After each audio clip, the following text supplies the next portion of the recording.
Keto update. Stacy and I had to go pick up some material down at a supplier last Friday, not this Friday, last Friday. So, a place called Berman Brothers, and they have a scrap division there. And I wheeled around there, and they have small scales, to weigh smaller items at a loading dock. And the guy kind of knows me there, and I jump out of the truck and went and weighed in, and I thought it was about 10 pounds, but it was actually 14. We came home and did the math as close as we can.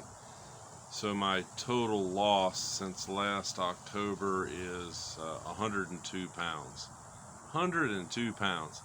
And of course, I watched that video that Stacy edited while she was down south visiting family and put it up. I'm still giant-sized fat man. Wow, how did I ever? Where'd 100 pounds go? I mean, my clothes. I'm pulling out clothes that I haven't wore, like that T-shirt in that video. That's been in a tote for 10 or 15 years. I mean, really, never wore it. So, intermittent fasting.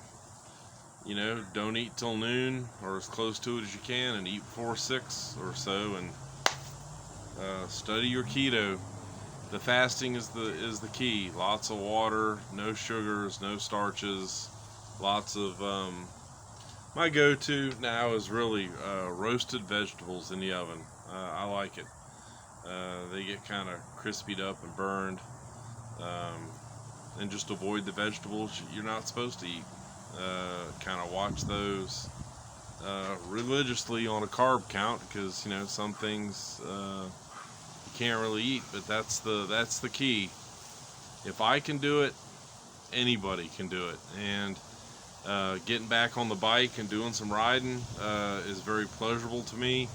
I haven't pushed it hard, and therefore my back is holding together so far.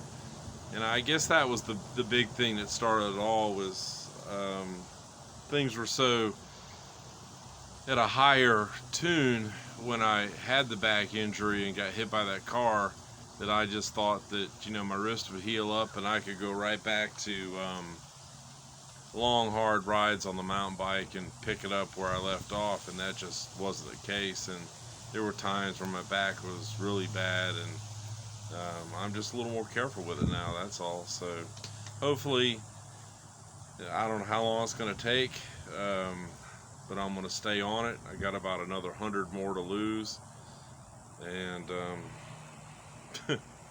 what my skin's going to do is hard telling. Maybe I can use my body skin as a spinnaker. I don't know.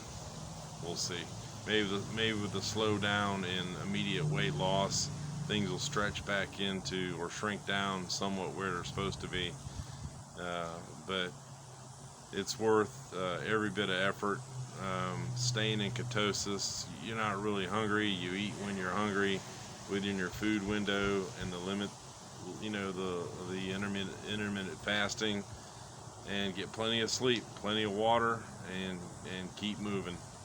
Everything is feeling 100% better.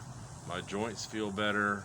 I'm not hauling around an extra, a small dude anyways, a toddler or a big toddler. Stacy, another 20 pounds, I'll have lost her, so I'm pretty happy with it, and I hope this is inspiration for anybody else that is morbidly obese, and they can, no matter who you were in the beginning or what you thought you were. I've always been pretty athletic until I got super fat, and I'm pretty happy with it. It's working out good. So if this is any kind of a message to anybody that feels they can't do it, you can do it. You just gotta commit to it and get out there and do it. That's all. Intermittent fasting, eat the right foods, and no sugar, no starches. That's a good place to start. And no diet sodas. Don't eat any of that. Put lemon and lime in your water, and get your body into ketosis, go through that seemingly difficult time to where you're used to feeding your body sugar. You know, it'll all come down. Your blood pressure will come down, the weight will start coming off, you'll see success like I have. I mean, you know, I was 460. That is just dead man walking. And now I'm 358 according to the scale. So, you know, somewhere down around 300 pounds. You know, I remember 300 pretty vividly.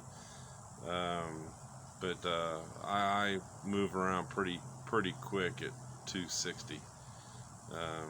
That's kind of where I quit racing the dirt bikes, and that was, you know, back when I was riding pretty hard at 260, which is still heavy by a lot of people's standards, but that was a good weight for me, is what I could manage. But you know, 225, I look like a regular person. Alright guys, that's my keto update. And like I said, if it can inspire anybody, because if I can do it at 56 years old, anybody can do it. That's just the bottom line.